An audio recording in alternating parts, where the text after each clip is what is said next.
Europe 1. Ladies and gentlemen, Hillary Clinton. America is stronger. Donald Trump. For the presidency of the United States. Et aux États-Unis, on retrouve Walid Berissoul depuis Orlando, en Floride. Bonsoir Walid. Hello Nicolas, bonsoir à tous. Sauf qu'il peut pour Donald Trump à la veille du débat qui aura donc lieu dans la nuit de mercredi à jeudi pour nous.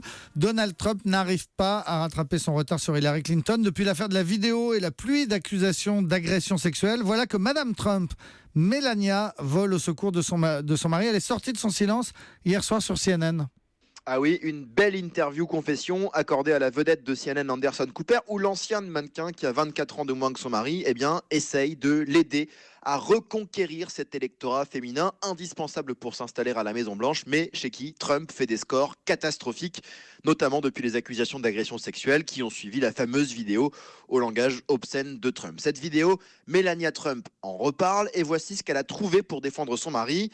L'argument puéril. En gros, c'est pas vraiment de sa faute, il s'est fait entraîner à faire une bêtise. On dirait deux ados. Et effectivement, ils devraient se tenir un peu mieux, c'est vrai. Et souvent je dis, j'ai deux gamins à la maison. J'ai mon jeune fils et j'ai mon mari. Mais il a été entraîné par l'animateur de l'émission à dire ces choses sales et mauvaises. Ouais, et c'est vrai, Walid, que ça fait un peu court.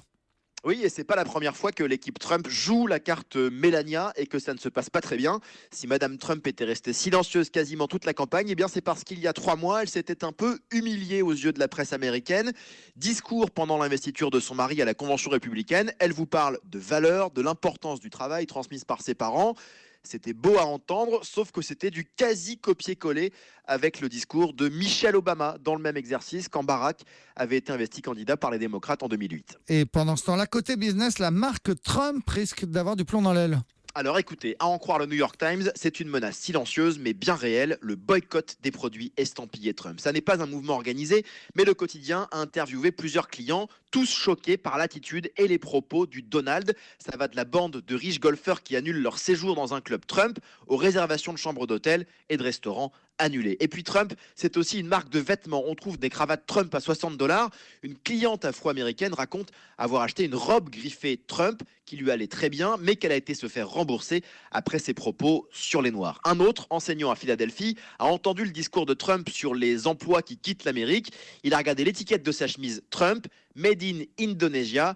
La chemise a fini à la poubelle. Alors cela dit, la marque Trump a encore du potentiel puisqu'une télé Trump pourrait voir le jour après le 8 novembre.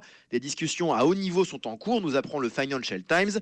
Et la presse américaine redoute le pire, la naissance d'une chaîne populiste, du Trump 24 heures sur 24, rien que pour faire plaisir à ses supporters et rien que pour nous faire rester dans l'ambiance si douce, si raffinée de cette campagne américaine. Et oui, télé Trump, ça fait envie. Merci Walid Berissoul, le journal de la campagne depuis Orlando ce soir en Floride.